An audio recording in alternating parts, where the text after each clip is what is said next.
Marriage കഴിഞ്ഞിട്ടുള്ള first ട്രിപ്പാണ് to Varkala. Kozhikode നിന്ന് തൃശ്ശൂർ വന്ന് സ്റ്റേ ചെയ്ത് തൃശ്ശൂരിൽ നിന്ന് കൊല്ലത്ത് ചേച്ചിയുടെ വീട്ടിൽ വന്ന് സ്റ്റേ ചെയ്ത് അവിടെ നിന്ന് ഹാഫ് ആൻ അവർ വീണ്ടും ട്രാവൽ ചെയ്തിട്ടാണ് വർക്കലയ്ക്ക് പോകുന്നത്. ഇതിപ്പോൾ കേരളം മുഴുവനായല്ലോ. അങ്ങനെ ട്രാവൽ ചെയ്തതാ വർക്കല എത്തിയിട്ടുണ്ട്. ഇവിടെ സൺവ്യൂ എന്ന് പറഞ്ഞ റിസോർട്ടിലാണ് ബുക്ക് ചെയ്തിട്ടുണ്ടായിരുന്നത്. റൂമെല്ലാം നീറ്റ് ആൻഡ് ക്ലീൻ ആയിരുന്നു. ആൻഡ് ഇവിടെ നിന്ന് കടൽ കാണാം.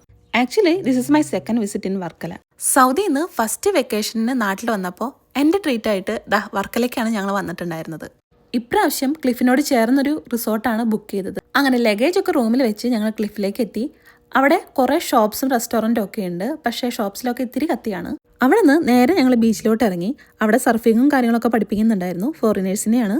സ്വന്തം ചേച്ചിക്ക് 2 പിള്ളേരുണ്ടെങ്കിൽ അവരെ നോക്കേണ്ട ഉത്തരവാദിത്തം ചിറ്റകൾക്കും കൂടിയാണ്. അതുകൊണ്ട് ഞാൻ കുറച്ച് നേരം കഴിഞ്ഞപ്പോൾ കരക്കടിഞ്ഞു. പിന്നെ അവരുടെ കൂടി ഇന്ന് കളിക്കലായി. ഡിന്നറൊക്കെ കഴിഞ്ഞ് അവരവിടെ നിന്ന് സ്കൂട്ടായി. ഞാനും ലാലും അവിടെ സ്റ്റേ ചെയ്തു. പിറ്റേ ദിവസം മോർണിംഗ് കോംപ്ലിമെൻ്ററി ഫുഡൊക്കെ ഉണ്ടായിരുന്നു. അത് കഴിച്ചതിന് ശേഷം ഞങ്ങൾ നേരെ ബീച്ചിലോട്ട് വീണ്ടും വിട്ടു. 11 മണിയായപ്പോൾ റൂം വെക്കറ്റ് ചെയ്ത് നേരെ ചേച്ചിയുടെ വീട്ടിലേക്ക്, അവിടെ നിന്ന് തൃശ്ശൂരിലോട്ട്. അങ്ങനെ മാരേജ് കഴിഞ്ഞിട്ട് ആദ്യത്തെ ട്രിപ്പ് അവസാനിച്ചു.